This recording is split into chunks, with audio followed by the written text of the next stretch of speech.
Let's talk about something so many of us just kind of live with: dry mouth. You probably think it's just about being thirsty, right? Well, what if that nagging dryness is actually a really important signal your body, specifically your nervous system, is trying to send you? We're going to get into it. So, does this sound like you? You've got that constant, sticky, dry feeling in your mouth, and it just won't go away. It's not just annoying, it can be totally distracting. And you do the obvious thing, right? You drink more water. A ton of it, probably. But the relief, if you get any at all, lasts for maybe a few minutes. It's this super frustrating loop that makes you realize, maybe this isn't just about dehydration. So what is really going on? Okay, so to get to that deeper reason, we have to look past the whole just drink more water idea. There's actually a medical name for this whole experience. It's called xerostomia. Xerostomia isn't just a simple lack of water in your body. It's a full-on disruption of your saliva. And we don't give saliva nearly enough credit. It's not just spit.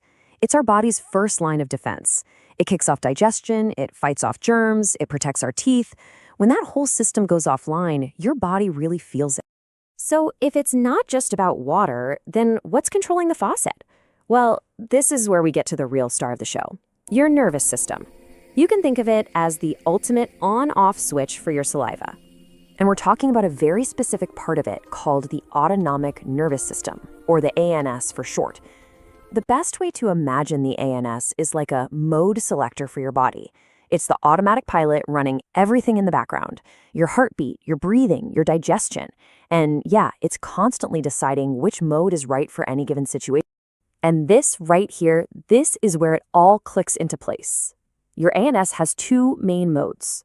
On one side, you've got rest and digest. This is your chill, safe mode.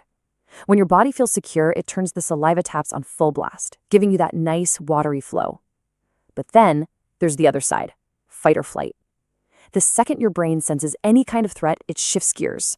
And suddenly, things like digestion and saliva, not a priority. That tap gets cranked way down, or sometimes it just shuts off completely. So what's flipping that switch and keeping us stuck in fight or flight? Well, it's probably not an actual saber-toothed tiger anymore. Today, the threats look a lot more like chronic stress from work or ongoing pain or inflammation in the body. It can even just be a brain that's gotten so used to being on high alert that it doesn't know how to turn off. These are the things that are keeping that saliva switch flipped to off. And that brings us to the brain's role in all this, because it's not always about the stressor itself, but about how your brain is perceiving it. So, what happens when that internal alarm system in your head gets stuck in the on position? Here's a great way to think about it. Your brain's limbic system is kind of like a super sensitive smoke detector. Its one and only job is to sniff out danger to keep you safe. But here's the thing: after long stretches of stress or illness, that smoke detector can get, well, a little glitchy. It becomes hypersensitive. So now it's not just going off for a real fire, it's shrieking at a piece of burnt toast, treating every tiny little stressor like a massive emergency. And that can kick off a really nasty, vicious cycle. See, it might start with some kind of stress, which makes you start breathing through your mouth. Well, that physically dries everything out, and your brain senses that dryness, but it doesn't just think, oh, I'm thirsty. It interprets that dryness as another threat signal, which just keeps it locked in that high alert state. It's a feedback loop that keeps you stuck. But wait, there's more. It's not just about the nervous system sending an off signal. A body that's constantly under stress has a totally different problem, a resource problem.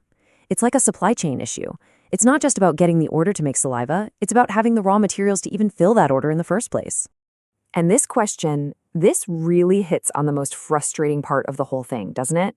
You know you're drinking water. You feel hydrated. So why in the world isn't that water getting to your mouth? Where is the disconnect happening? Well, here's the disconnect. Saliva is so much more complicated than just H2O. To make good saliva, your body needs electrolytes, like sodium, just to hold on to fluid.